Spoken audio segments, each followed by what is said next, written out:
Welcome to the 12-Minute Leadership Podcast, where in 12 minutes or less, I'll share small things that you can put into immediate practice that will make a big difference in your leadership effectiveness.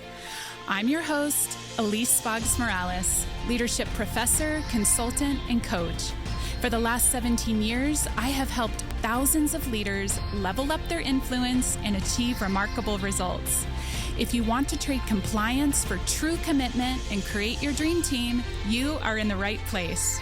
Get ready for a quick hit of practical wisdom to increase your team's engagement, inspire top performance, and retain your best talent. Ready to level up your influence and get better results? 12 minutes starts now. Hi everyone, Elise here. Welcome back to the podcast. In our last episode, I shared the idea that an executive retreat is not simply an off-site in a nicer location. It's a different kind of leadership work. And today, I want to build on that by answering a question that comes up often.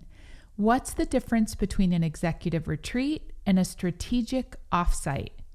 This is an important distinction to make since many organizations use these terms interchangeably, but they're not the same.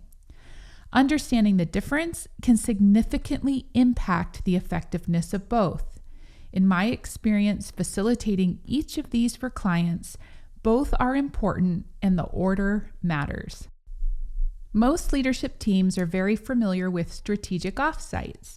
These are the meetings where teams come together to set direction, make decisions, align on priorities, and build or refine a strategic plan. These are important. Strategy matters. Clarity matters. Direction matters.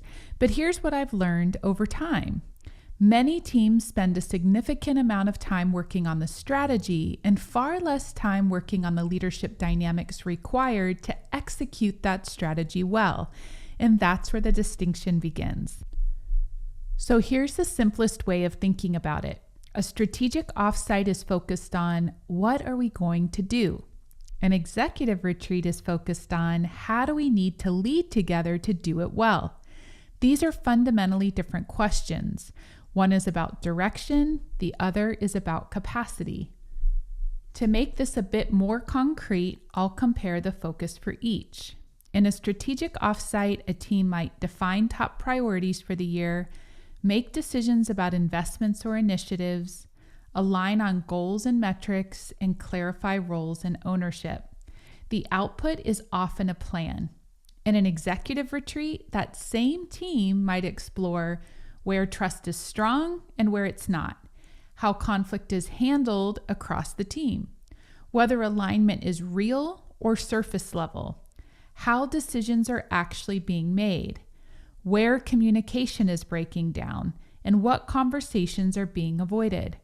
The output is something different. It's not just a plan, it's a stronger leadership team. So here's why this matters and why the distinction really is key here. You can have a clear strategy and still struggle to execute it. Not because the strategy is wrong, but because the team dynamics underneath it are not strong enough to support it.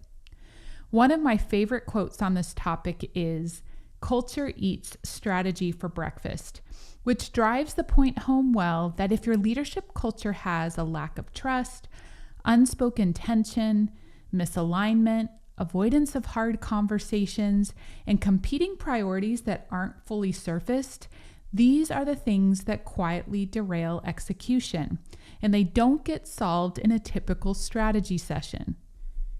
Here's an insight I want to offer. The most effective leadership teams don't choose between retreat work and strategy work. They sequence them. Often the most powerful approach is retreat first, strategy second. Because when a team strengthens trust, improves alignment, clarifies how they make decisions, this builds the ability to navigate tension, and it dramatically increases the capacity to make better strategic choices, and more importantly, to execute them. I've worked with teams who came into a strategic offsite ready to make big decisions, but within the first hour, it became clear. There were underlying tensions that hadn't been addressed. different perspectives that weren't being voiced, and alignment wasn't as strong as it appeared. So instead of pushing forward into strategy, we paused and we shifted into retreat work. We created space for those conversations. We surfaced what hadn't been said. We worked through the dynamics, and only then did we move into strategy. And the difference in the quality of decisions was significant because the foundation had changed. Sometimes I get pushback from leaders that they don't have time for executive retreats because they need to get real work done in a strategic offsite. But doing an executive retreat before the strategic offsite actually accelerates the speed of alignment and decision-making in the strategic session. Amazing work can be achieved by an executive team that is both relationally and strategically aligned. So if you're a leader listening to this, here's a practical question. Are you asking your team to make strategic decisions without first ensuring the team is aligned and operating effectively enough to make those decisions well? Because if so, you may be putting pressure on the wrong lever. So here's a simple way to think about when you might need each. You may need a strategic offsite when you need clarity on direction, you're setting or refining strategy, and you're aligning on priorities or goals. You may need an executive retreat when there's friction or tension on the team, alignment feels surface level, execution is inconsistent, communication is breaking down, and you sense issues that aren't being said. And in many cases, you need both, just not always at the same time. So in closing, strategic offsites help you decide where you're going. Executive retreats help ensure your leadership team can get you there. Both matter, but they do different work. And when you understand the difference, you can be far more intentional about how you invest your time as a leadership team.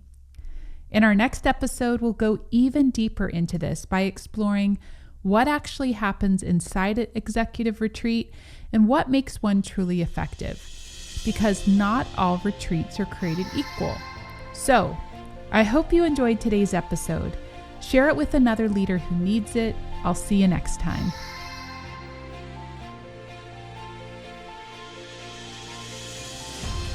Like what you heard on today's episode and want to go deeper? Subscribe to this podcast so you never miss an episode. You can also pick up my book, Lead Anyone, on Amazon. Then, go to my website to check out ways that we can support your leadership goals. From executive retreats to customized training and coaching, my team of experts will help you level up your leadership and accelerate your results. Go to www.eliseboggs.com for more info.